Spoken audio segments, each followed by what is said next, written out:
Bonjour, je m'appelle Mélissane Fruchou, j'accompagne les dirigeants, les managers et les entrepreneurs dans leur gestion financière. Aujourd'hui, je vais répondre aux questions qu'on nous pose le plus fréquemment sur les charges déductibles.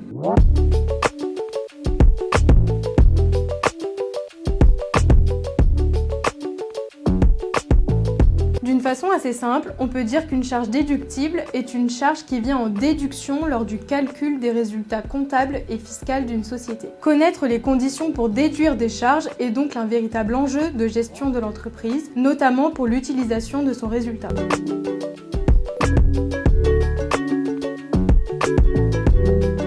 À condition que cette charge soit dans l'intérêt de la société. Il faut également prêter attention à son caractère raisonnable et à sa fréquence. Je vous rappelle qu'il est important de noter sur le justificatif le nom du client invité. C'est une obligation fiscale.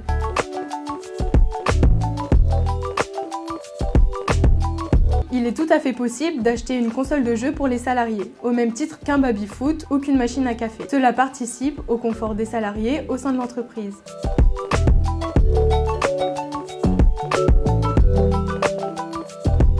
Je peux payer l'amende avec la carte de la société puisqu'il s'agit d'un déplacement professionnel. Sera bien déductible comptablement. Mais attention, cette charge sera réintégrée au moment du bilan puisque d'après l'administration fiscale, ce n'est pas une charge déductible.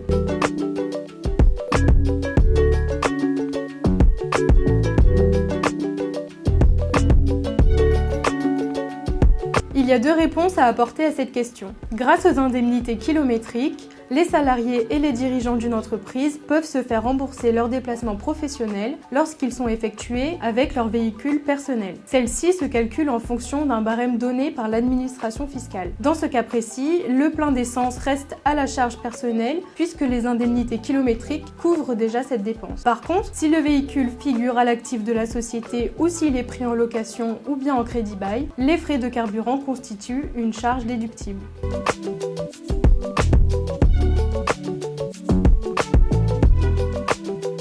L'achat du téléphone professionnel constitue une charge déductible. Concernant le modèle choisi, il est important de se demander s'il constitue une dépense dite somptueuse qui ne serait donc pas déductible fiscalement.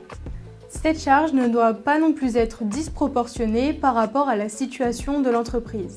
Si le fameux téléphone que vous voulez acheter est utilisé pour votre vie professionnelle comme personnelle, il s'agit d'une dépense mixte, tout comme l'abonnement téléphonique qui est rattaché. Cela signifie qu'il n'y aura que la quote-part correspondant à l'utilisation professionnelle qui pourra être comptabilisée en charge dans le résultat de la société.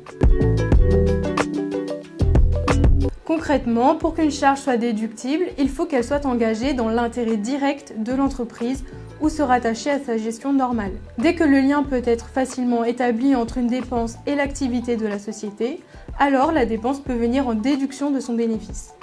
À noter que cette dépense doit être appuyée de justifications suffisantes, avec une facture par exemple.